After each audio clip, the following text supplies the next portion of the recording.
Tapi kalau di Kristen, Injil itu memberitakan Yesus. Jadi di Islam yang diberitakan Quran sebagai firman Allah, di Kristen yang diberitakan Yesus. Jadi Injil memberitakan Yesus, bukan Yesus memberitakan Injil. Jangan dibalik. Mereka pasti, bukan mudah-mudahan, mereka pasti tidak akan binasa. Artinya ada jaminan kepastian keselamatan bagi siapapun yang percaya kepada Yesus sebagai Tuhan dan Juru Selamat. Shalom. Salam sejahtera dalam kasih Tuhan kita Yesus Kristus. Jumpa kembali dengan saya Pendeta Berton Nababan. Saya menyapa Bapak Ibu Saudara dimanapun berada. Apa kabarnya? Saya berharap dan berdoa Bapak Ibu Saudara dalam keadaan sehat-sehat, tetap semangat, tetap bersukacita, dan jangan lupa bersyukur kepada Tuhan sebab Ia baik, bahwasanya untuk selama-lamanya kasih setianya. Baik Bapak Ibu Saudara, pada kesempatan ini saya sangat tertarik untuk membahas secara praktis dan singkat tentang 5 jawaban yang diberikan oleh hambanya Dr. Bambang Nursena ketika ada pertanyaan di saat ada seminar yang diadakan. Beliau menjawab 5 pertanyaan ini, dan di tengah-tengah jawaban-jawaban yang diberikan yang secara singkat, jelas, padat tersebut, itu berkaitan seputar tentang dahulu mana Al-Quran dengan Muhammad atau Muhammad dengan Al-Quran, dan bagaimana konteksnya tentang hadis, apa maksudnya dengan hadis ini. Dan bukan hanya itu, ada juga yang bertanya tentang neraka itu tempat siapa. Demikian juga berkaitan dengan Kisah Para Rasul 16 ayat 31. Bahkan yang terakhir, bagaimana jaminan ketika seseorang percaya kepada Yesus.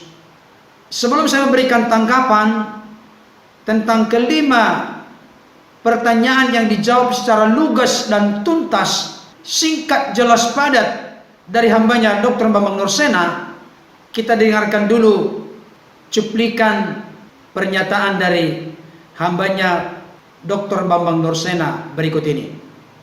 Dahulu mana antara Al-Quran dengan Muhammad? Muhammad dahulu.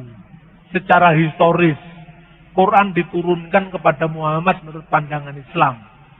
Tapi dahulu yang saya maksudkan dalam ceramah saya di doa malam itu, artinya Quran itu firman yang menjadi kitab.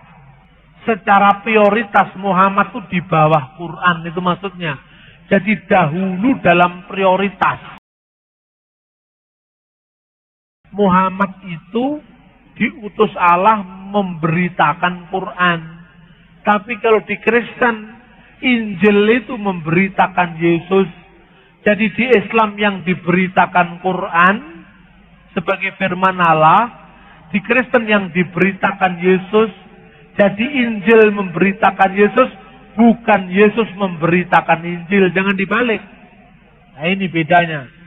Kemudian firman Tuhan, umat Islam Al-Quran, kenapa ada hadis?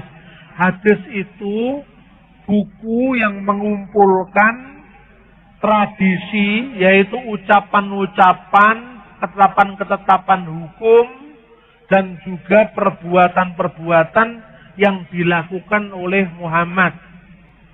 Apakah ada siksa neraka buat kaum Nasrani? Neraka ada, tapi yang disiksa di sana adalah orang-orang kafir, bukan orang Nasrani. Ini memang pertanyaan dari jiwa baru ini. Kisah Rasul 16:31. Adakah berlaku bila keluarga saya belum mengenal Tuhan Yesus? Anda proses dulu, belajar dulu, nanti baru yang lain. Sekarang diperlengkap diri dulu, mengenal iman Kristen, mendengarkan khotbah-khotbah firman Tuhan, belajar dari buku-buku. Ini langkah kedua. Apakah dengan percaya kepada Yesus jaminan surga? Pasti jawabannya. Jawabannya hanya satu kata. Apakah percaya Yesus jaminan surga? Pasti. Amin. Baik Bapak Ibu Saudara, tadi kita sudah mendengarkan, menyimak dan memperhatikan pernyataan atau jawaban lugas dan singkat, jelas padat dari hambanya Dr. Bambang Nursena.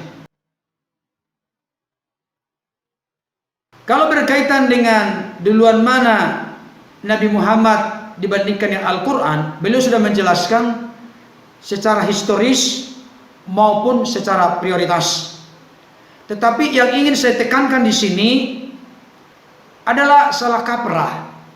Ketika ada orang berkeyakinan lain mengatakan bahwa Musa membawa Taurat, Daud membawa Zabur, Yesus membawa Injil. Dalam konteks keyakinan Kristen tidak ada pengertian, doktrin, ajaran, pemahaman seperti itu. Terlebih khusus berkaitan dengan Injil. Kenapa saudaraku? Bukan Yesus yang membawa Injil, bukan Yesus yang memberitakan Injil, tetapi sebaliknya Injil, Evangelion, kabar baik, itulah yang memberitakan tentang Yesus. Ini jelas dan clear. Tidak ada keyakinan, pengertian, pemahaman di dalam kekristenan Yesus itu menerima Injil dari Bapa atau dari Allah. Tidak ada. Justru Injil yang dituliskan oleh Matius, Markus, Lukas, Yohanes, sentral beritanya adalah kepada Yesus Kristus. Hal ini jelas terlihat dari Markus pasal 1 ayat 1, dikatakan demikian. Inilah permulaan Injil tentang Yesus Kristus anak Allah. Jadi Injil itu tentang Yesus Kristus anak Allah. Bukan Yesus Kristus membawa Injil atau memberitakan Injil. Bukan itu inti dan substansinya dalam konteks doktrin pengajaran kekristenan. Sekalipun nanti Yesus memberitakan Injil kerajaan Allah, itu konteks yang lebih spesifik. Tetapi pada dasarnya, substansi dan intinya dalam konteks keyakinan Kristen, Yesus tidak pernah menerima yang namanya Injil. Tapi Injil itu memberitakan secara terang benderang mengenai Yesus Kristus. Saya pikir hal ini jelas dan tadi sudah dikupas oleh hambanya Dr. Bambang Nursena. Kalau mengenai hadis, tadi beliau juga sudah menjelaskan secara gamblang. Tetapi berkaitan dengan neraka, saya mau kasih tahu dalam konteks kekristenan, pertama-tama dan yang utama, neraka diciptakan bukan untuk manusia. Saya bacakan ayatnya untuk kita. Dari Matius 25 ayat 41 jelas berkata begini. Dan ia akan berkata juga kepada mereka yang di sebelah kirinya, enyahlah dari hadapanku hai kamu orang-orang terkutuk, enyahlah ke dalam api yang kekal yang telah sedia untuk iblis dan malaikat-malaikatnya. Di sini disebutkan api yang kekal. Konteks pengertian pemahaman kekristenan, api yang kekal itu sama artinya dengan neraka. Jadi neraka itu disediakan pada awalnya untuk iblis dan malaikat-malaikatnya.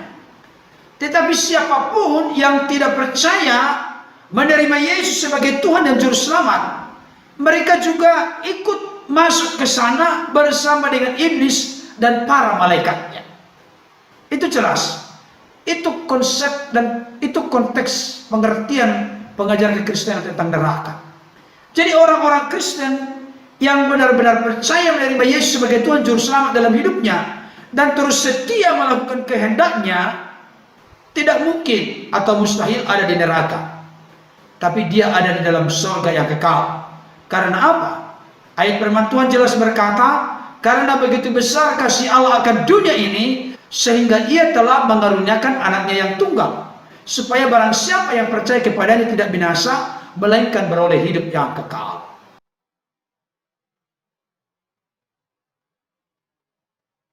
Saudara dikasihi Tuhan, berikutnya pertanyaan yang diajukan oleh peserta kepada hambanya Dr. Bambang Nursena itu berkaitan dengan Kisah Para Rasul pasal 16 ayat 31.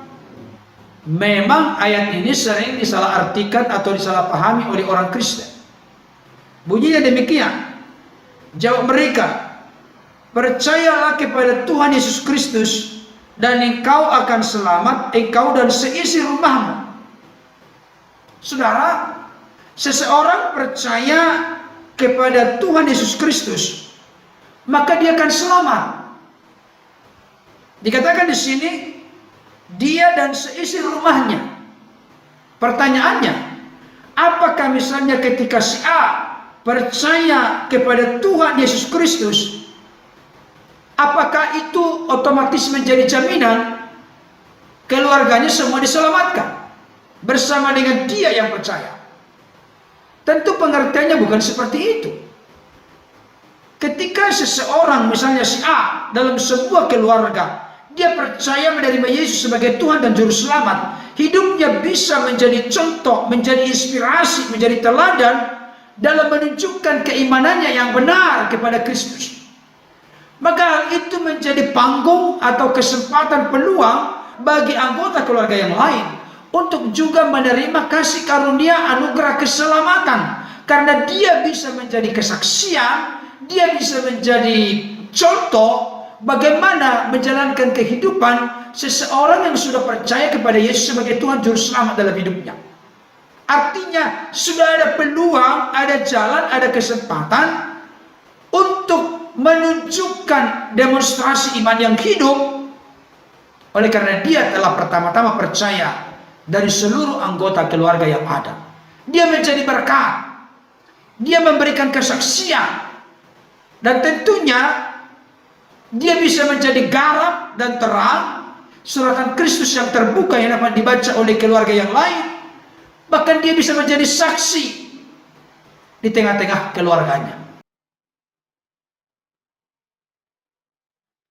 Yang terakhir, apakah percaya kepada Yesus pasti selamat? Hambanya Dr. Bambang Nursena menjawab dengan sangat lantang, pasti. Tidak ada kata lain, pasti. Beliau tidak sempat menunjukkan ayat-ayatnya dan saya tunjukkan sekarang. Kenapa menjadi pasti? Firman Tuhan yang mengatakan, ini bukan sebuah keponggahan, kesombongan, keangkuhan, seolah-olah kita pemilik sorga. Bukan seperti itu pengertiannya. Memang kita menjadi pemilik sorga oleh karena kita percaya kepada Yesus yang adalah pemilik sorga. Kita turut memiliki sorga karena kita percaya kepada pemilik sorga. Itu pengertiannya. Kisah Para Rasul 4 ayat 12 jelas berkata, dan keselamatan tidak ada di dalam siapapun juga selain di dalam Dia. Maksudnya kalau kita baca nanti ayat 11, Yesus adalah batu yang dibuang oleh tukang-tukang bangunan, yaitu kamu sendiri, namun Ia telah menjadi batu pencuri. Jadi selain di dalam Dia di sini artinya selain di dalam Yesus, sebab di bawah kolong langit ini tidak ada nama lain yang diberikan kepada manusia yang olehnya kita dapat diselamatkan. Artinya tidak ada keselamatan selain di dalam nama Yesus. Malaikat memberitahukan dalam mimpi kepada Yusuf di dalam Matius 1 ayat yang ke-21 jelas berkata, Maria akan mengandung dan akan melahirkan seorang anak laki-laki, engkau akan menamakan dia Yesus, sebab dialah yang menyelamatkan manusia dari dosa. Artinya Yesus itu pribadinya menyelamatkan, namanya menyelamatkan, karyanya menyelamatkan.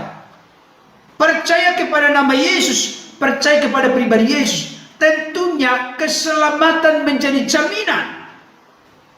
Bukan mudah-mudahan, tapi kepastian, garansi, jaminannya adalah Kristus yang telah mati di kayu salib, menebus hidup kita dari dosa, kematian yang kekal, dan dari jeratan kuasa iblis. Yang kedua, Yohanes 14 ayat 36. Yesus berkata, akulah jalan, kebenaran, dan hidup. Tidak ada seorang pun yang sampai kepada Bapa kalau tidak melalui aku. Artinya, Yesus itu jalan, kebenaran, dan hidup.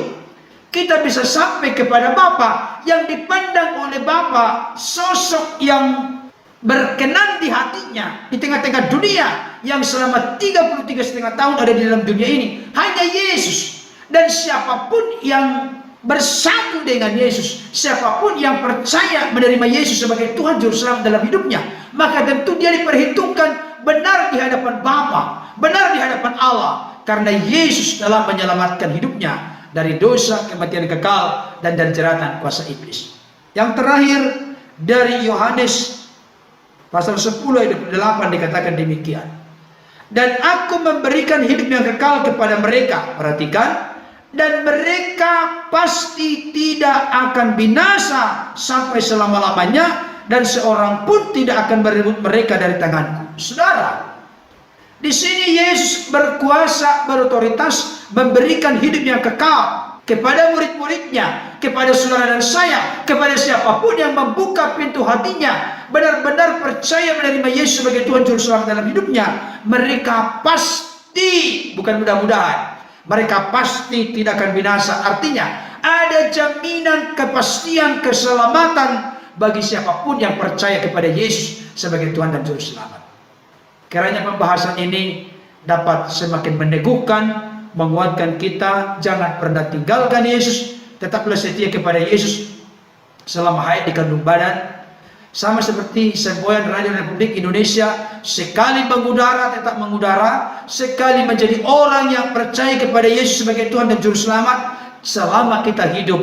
Biarlah hal itu kita pegang teguh, dan Roh Kudus tentunya semakin meneguhkan dan menguatkan kita. Roh Kudus juga yang menjadi jaminan apa yang dijanjikan oleh Bapa kepada kita akan terima seutuhnya dan sepenuhnya.